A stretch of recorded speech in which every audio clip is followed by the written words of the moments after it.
Hi friends, welcome to my channel. మీరు ఈ channel subscribe చేసుకుంటే వెంటనే సబ్స్క్రైబ్ చేసుకోండి. మరిన్ని జెన్యూన్ వీడియోస్ మరియు రివ్యూస్ని అయితే పొందండి.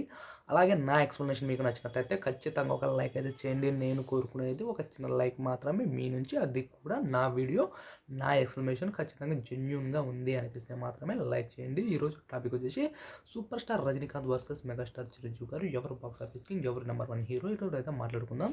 నేను ఒక విషయం చెప్తాను, జాగ్రత్తగా గమనించండి. 1988వ సంవత్సరంలో యమడికి మొగుడు సినిమా వచ్చింది చిరంజీవి గారిది. ఆ సినిమా వచ్చేసి ఇండస్ట్రీ హిట్ అని తెలిసింది. తర్వాత 1989వ సంవత్సరంలో అత్తకు ఎమిడి అమ్మాయికి మొగుడు అనే సినిమా కూడా వచ్చింది. అది కూడా ఇండస్ట్రీ హిట్ అని తెలిసింది. ఆ తర్వాత 1992లో వచ్చేసి ఘరానా మొగుడు మనకు తెలుసు. ఆ మూవీ కూడా భారీ బ్లాక్ బస్టర్ ఇండస్ట్రీ హిట్ వచ్చి అప్పటికి తెలుగులో వచ్చేసి 10 కోట్ల వరకు కలెక్షన్లు సాధించి సౌత్ ఇండియాలో నెంబర్ హిట్ అయితే నిలిచింది. ఈ 3 సినిమాలు మనం గమనిస్తే ఇదే సినిమాలను పరస్పర రీమేక్ అనమాట. తమిళ్లో రజనీకాంత్ గారు చేశారు, తెలుగులో వచ్చేసి చిరంజీవి గారు చేశారు. ఈ 3 సినిమాల్లో ఇద్దరు యాక్టింగ్ మనం గమనిస్తే చిరంజీవి గారి యాక్టింగ్ స్కిల్స్ కానీ, గ్రేస్ కానీ, డ్యాన్స్కి కానీ, డైలాగ్ డెలివరీలో కానీ, అందంలో కానీ దేనిలో కూడా రజనీకాంత్ గారు అయితే మ్యాచ్ చేయలేకపోయారు చిరంజీవి గారి ఈ ఎనర్జీని. మరి అలాంటప్పుడు చిరంజీవి గారు అంత గొప్ప నటుడు అయినప్పుడు, అంతటి స్కిల్స్ ఉన్నప్పుడు రజనీకాంత్ గారితో పోలిస్తూ ఎందుకు రజనీకాంత్ గారు చిరంజీవి గారిని డామినేట్ చేసి సౌత్ ఇండియాలో నెంబర్ 1 స్టార్గా అయితే ఎదిగిపోయారు? అసలు తప్పు ఎక్కడ జరిగింది? ఒక డ్యాన్స్లో చూసుకున్న రజనీకాంత్ గారిని చిరంజీవి గారిని కంపేర్ చేస్తే ఖచ్చితంగా చిరంజీవి గారు ఆల్మోస్ట్ నెంబర్ 1 హీరో అవుతారు. అలాగే డైలాగ్ డెలివరీలో చూసుకున్న రజనీకాంత్ గారితో పోలిస్తే చిరంజీవి గారి డైలాగ్ డెలివరీ బాగుంటుంది. అలాగే ఒక సన్నివేశాన్ని పండించాలనుకున్నా తన కామెడీ టైమింగ్తోన ఒక సిచ్యువేషన్ని చాలా హ్యూలేరియస్గా నవ్వించాలనుకున్నా, బోర్ కొట్టే సీన్లు కూడా, ల్యాగ్ అయిన సినిమాలు కూడా తన యాక్టింగ్తో స్కిల్తో మెరుగుపరచుకోవాలనుకున్నా చిరంజీవి గారి ముందు రజనీకాంత్ గారు అయితే తేలిపోతారు. మరి అంత యాక్టివ్ స్కిల్స్, అంత మంచి స్కిల్స్ ఉన్న చిరంజీవి గారు ఎందుకు రజనీకాంత్ గారితో ఈ పోటీలో వెనకబడిపోయారు? దాని గురించి మనం డిస్కస్ చేస్తే అసలు పోటీ ఎక్కడ మొదలైంది? 1983లో వచ్చేసి ఖైదీ సినిమా ఇండస్ట్రీ హిట్గా నిలిచి ఆ తర్వాత చిరంజీవి గారి ఎరా అయితే స్టార్ట్ అయింది. అప్పుడు చిరంజీవి గారు చిన్న హీరోతో పెద్ద హీరో అయితే అయిపోయారు. అటు నుంచి వరుసగా సినిమాలు అయితే చేశారు. ఆయన ఎరా వచ్చేసి 1987లో పసివాడి ప్రాణంతో మన తెలుగు ఇండస్ట్రీలో మొదటిసారి ఇండస్ట్రీ హిట్ అయితే దక్కించుకున్నారు. ఖైదీ సినిమా కూడా ఇండస్ట్రీ అయినప్పుడు కాస్త భిన్నాభిప్రాయాలు వ్యక్తమయ్యాయి. అయినప్పటికీ ప్యూర్ హిట్గా వచ్చేసి 1987లో అది కూడా మామూలు సినిమా అనమాట. మామూలుగానే ఒక రీమేక్ సినిమాను సాదా సినిమా ఇండస్ట్రీ హిట్గా నిలిపి చిరంజీవి గారు బాక్స్ ఆఫీస్ పొటెన్షియల్ అయితే చేసింది. అప్పటికి 1986 హై బడ్జెట్తో సింహాసనం సినిమా అయితే వచ్చింది కృష్ణ గారిది. ఆ సినిమా చాలా అంటే చాలా ఎక్స్పెక్టేషన్ వాడమని రిలీజ్ అయినప్పటికీ భారీ block buster, super success hit talk వచ్చినప్పటికీ అది ఇండస్ట్రీ హిట్గా నిలవలేకపోయింది. కానీ ఒక మోస్తరు అంచనాలతో ఒక రీమేక్ ఫిల్మ్గా వచ్చిన 1980లో వచ్చిన పసివాడి సినిమా చూసి ఇండస్ట్రీ హిట్ అయిపోయి ఒక అవాక్ అయిపోయారు అపరిచితులు. అసలు చిరంజీవి గారి స్టామినా ఏంటి, ఒక నార్మల్ సినిమాని ఏ విధంగా ఇండస్ట్రీ హిట్ చేయగలిగారని అయితే అనుకున్నారు. ఆ విధంగా 1980లో పసివాడి ప్రాణం, 1988 ఎమిడికి మొగుడు, 1989 అత్తగా ఎమ్మడానికి మొగుడు, 1990 జగదగి వీరతలోక సుందరి, 1991 గ్యాంగ్ లీడర్, తర్వాత ఘరానా మొగుడు, వరుసగా 6 ఇండస్ట్రీ హిట్లు అయితే ఆయన కొట్టగలిగారు కేవలం నార్మల్ మూవీస్తోనే. కానీ ఒక జగదేక వీరతలోక సుందరి మాత్రమే భారీ అంచనాల నడుమ కాస్త హై బడ్జెట్తో వచ్చిందనమాట. మరి ఇంత పొటెన్షియల్ ఉన్నప్పుడు అది కాదని ఘరానా మొగుడు సినిమాతో 10 కోట్లని బిగ్గర్ తన బచ్చన్ ఒక ఆర్టికల్ తెచ్చి రజనీకాంత్ గారితో కాదు, ఏకంగా అమితాబ్ బచ్చన్ గారితో పోటీ పడ్డారు రెమ్యునరేషన్లో. ఆ తర్వాత ఆయన అబద్ధ సినిమాకి 1.5 కోటి తీసుకుంటూ హైయెస్ట్ పేడ్ యాక్టర్గా ఆయన నిలిచారు. మరి అప్పటికే రజనీకాంత్ గారు వచ్చేసి చిరంజీవి గారికి అయితే పోటీ కాదు.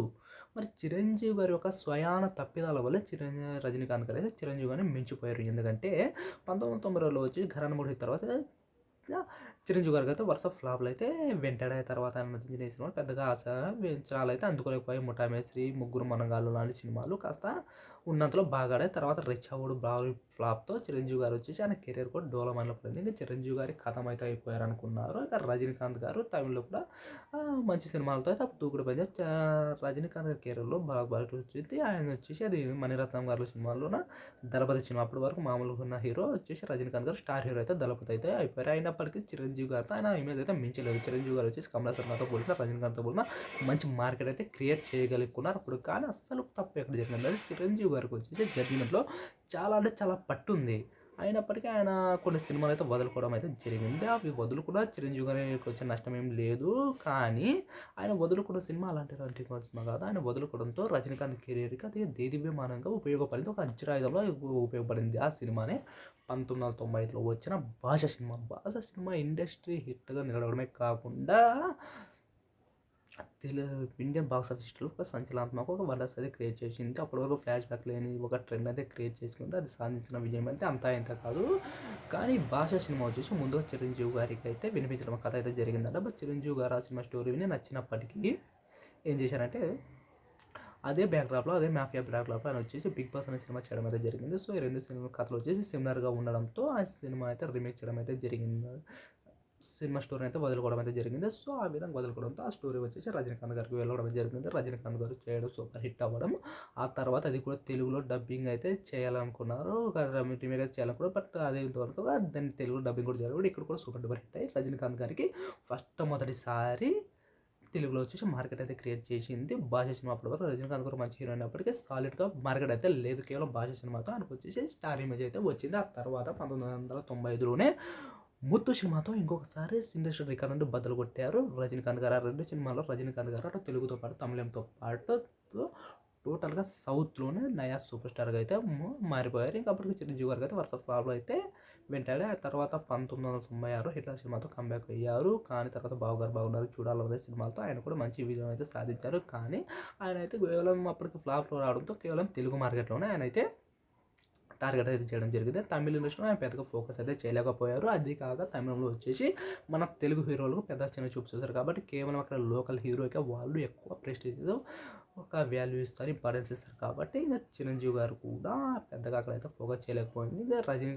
ఇక రజనీకాంత్ గారు ఇంకా తర్వాత 'అరుణాచలం' మంచి సినిమాలు చేశారు. ఇంకా తర్వాత ఇది 'నరసింహ' సినిమాతో కూడా భారీ రికార్డ్ అనేది కొల్లగొట్టారు. ఇండస్ట్రీ సాధించారు. ఇంకా ఇదన్నీ సాధించిన రజనీకాంత్ గారికి ఆ తర్వాత వచ్చిన 'భారతీయుడు' సినిమాతో బిగ్ బ్రేక్ అని చెప్పింది. 'భారతీయుడు' సినిమాతో కమల్ హాసన్ గారు వచ్చేసి ఇన్ని రికార్డులుగా తుక్కు కొట్టి మళ్ళీ నెంబర్ 1 స్థానాన్ని అయితే ఆక్రమించారు. ఇక రజనీకాంత్ వర్సెస్ కమల్ హాసన్ గారు పెరిగింది. ఈ పోటీ నుంచి చిరంజీవి గారు అయితే కొన్నాళ్ళ పాటు అయితే తక్కువ అయితే కొన్నాళ్ళ పాటు ఆయన అయితే ఈ పోటీ నుంచి కాస్త దూరంగా ఉన్నారు. అదే టైంలో ఇక్కడ వచ్చేసి బాలకృష్ణ గారు కూడా రైజ్ అయితే పోయారు. సమరసింహారెడ్డి నరసింహారెడ్డి సినిమాతో వచ్చేసి ఇక్కడ బాలకృష్ణ గారు కూడా చిరంజీవి గారు కాస్త 2-3 ఇయర్స్ డామినేట్ చేయడం అయితే జరిగింది. కానీ భారతీయుడు తర్వాత కమల్ హాసన్ గారికి వరకు సక్సెస్ లేకపోయాయి.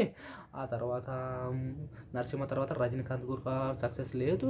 ఇక బాలకృష్ణ గారు కూడా నరసింహారెడ్డి తర్వాత వరుస ఫెయిల్యూర్స్ అయితే వచ్చాయి. అదే టైంలో చిరంజీవి గారు మళ్ళీ రైజ్ అయిపోయారు. ఇంద్ర సినిమాతో కనీ వినయ్ ఎరుగని రీతిలో అయితే వచ్చి భారీ బ్లాక్ బస్టర్ ఇండస్ట్రీ హిట్ అయితే కొట్టారు. ఆ తర్వాత వెంటనే 'ఠాగూర్' సినిమాతో కూడా సూపర్ డూపర్ హిట్ తన ఖాతాలో వేసుకొని మళ్ళీ సౌత్ ఇండియాలో నెంబర్ 1 స్టార్గా అయితే అయితే పెంచుకున్నారు. ఆ టైంలో చిరంజీవి గారి ఇమేజ్ ఎలా ఉండేదంటే 2 తెలుగు రాష్ట్రాలు అప్పుడు తెలుగు రాష్ట్ర కమ్యూనిటీ 2 ముఖ్యమంత్రులు ఉన్నారు. మొదటగా చంద్రబాబు వచ్చారు. తర్వాత వైఎస్ రాజశేఖర రెడ్డి గారు అయితే పాలించారు. ఆ ఇద్దరు ముఖ్యమంత్రులు లేనంత క్రేజ్ కూడా చిరంజీవి గారు బయటకు వస్తే అలా ఉండేదన్నమాట. ఆయన బయటకు వస్తే సీఎంతో కంటే ఎక్కువ పేరు వినిపించింది. అలాంటి ఇమేజ్ అసలు ఆయన ఎవరైనా సభ పెడితే ఏమైనా ఫంక్షన్కి వచ్చినా కూడా చిరంజీవి గారి నామం వచ్చేసి అలా ఉండేదన్నమాట. అలాంటి టైంలోనే చిరంజీవి గారు ఇంకో రాంగ్ స్టెప్ అయితే చేశారు. అదే 'చంద్రముఖి' సినిమాని అయితే వదులుకోవడం. 'చంద్రముఖి' సినిమాని పీవాస్ గారు ఆల్రెడీ మలయాళంలో చేశారు. దాన్ని తెలుగులో కూడా రీమేక్ చేద్దాం అనుకున్నారు. దాంతోపాటు చిరంజీవి గారికి కూడా స్టోరీ అయితే వినిపించడం అయితే జరిగింది. బట్ చిరంజీవి గారు అక్కడ కూడా నెగ్లెక్ట్ చేసి ఇలాంటి హర్రర్ సినిమా నా ఇమేజ్కి సూట్ కాదేమని ఆయన ఆలోచించి ఆ సినిమాను కూడా రిజెక్ట్ చేయడం అయితే జరిగింది. అదే సినిమాను మళ్ళీ వరంగా రజనీకాంత్ గారు తీసుకొని మళ్ళీ అప్పటికి ఆయన చాలా ఫ్లాప్స్ ఉన్నారు. పైగా 'బాబా' సినిమా ఫ్లాప్ అయితే రజనీకాంత్ గారి కెరీర్ని అయితే తీవ్ర దృగ్బాధ కలిగజేసింది. బయ్యర్లు కూడా చాలా అంటే చాలా లాస్ అయిపోయారు. దాంతో రజనీకాంత్ గారు ఇంకా చాలా డీలా పడిపోయిన టైంలో ఈ సినిమా స్క్రిప్ట్ని నమ్మేది చేశారు. కానీ తర్వాత 'చంద్రముఖి' సినిమా రిలీజ్ అయిన తర్వాత రజనీకాంత్ గారి పేరు మారుమరుగుపోయింది. అప్పటికే నటన పరంగా కాస్త వీక్గా ఉంది రజనీకాంత్ పేరు. కానీ అందులో ఆయన చూపిన మేనరిజం కానీ చాలా అంటే అద్భుతమైన ప్రశంసలు అయితే దక్కాయి. అసలు 'చంద్రముఖి' సాధించిన విషయం అలాంటి కాదు. 'చంద్రముఖి' సినిమాలు సౌత్ ఇండియాలోనే చాలా చాలా ఎక్కువ రోజులు ప్రదర్శింపబడిన చిత్రంగా అయితే నిలిచింది. అలాగే తెలుగులో కూడా చాలా సినిమాలు 'చంద్రముఖి' యొక్క సూపులు అయితే చాలా వచ్చాయి. మగధీర సినిమా రానంత వరకు సౌత్ ఇండియాలో వచ్చేసి ఎక్కువ రోజులు ఆడిన చిత్రం 'చంద్రముఖి' అలా విధంగా రికార్డు కొట్టిందనమాట.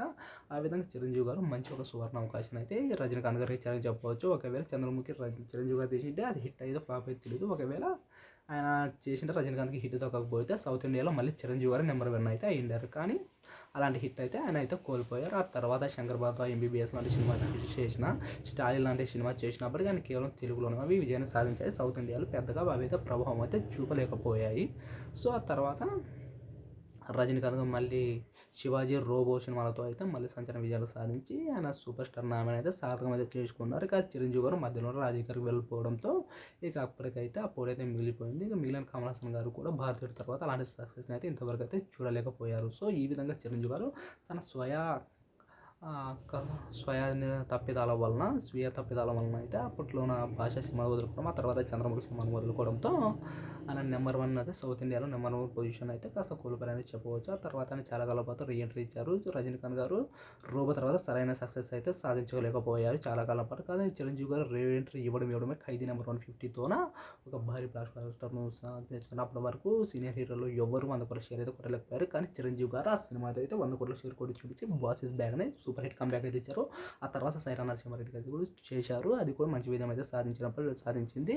అదే టైంలో మళ్ళీ రజనీకాంత్ గారి యొక్క కెరీర్ వచ్చేసి చాలా అంటే చాలా తగ్గుదల అయితే చూపించింది. మళ్ళీ చిరంజీవి గారు రజనీకాంత్తో అయితే చాలా మార్కెట్ పరంగా అలాగే స్టోరీ సెలక్షన్ పరంగా ముందంజలో ఉండాలి. మళ్ళీ రజనీకాంత్ గారిని ఇమేజ్ని అయితే మళ్ళీ ఆయన దాటేసుకుంటున్నారు అనే టైంలోన మళ్ళీ రజనీకాంత్ గారు వచ్చేసి జైలర్ సినిమాతో మళ్ళీ కంబ్యాక్ ఇచ్చి చిరంజీవి గారు అయితే మించి అయిపోయారు. అదే టైంలో చిరంజీవి గారు వచ్చేసి ఆచార్య బోలాశంకర్ లాంటి ఫ్లాప్తో ఆయన మార్కెట్ అనేది చాలా వరకు కోల్పోయారు అన్నది నిజం. ఇక్కడ కోసం మరి ఏంటంటే జైలర్ సినిమా రజనీకాంత్ గారికి చెప్పే కంటే ముందే నెల్సన్ దిలీప్ గారు వచ్చేసి చిరంజీవి గారికి అయితే ఈ స్టోరీ వినిపించడం అయితే జరిగిందంట. బట్ దాన్ని చిరంజీవి గారు రిజెక్ట్ అయితే చేయడం అయితే ఒక గాసిప్ అయితే వచ్చింది.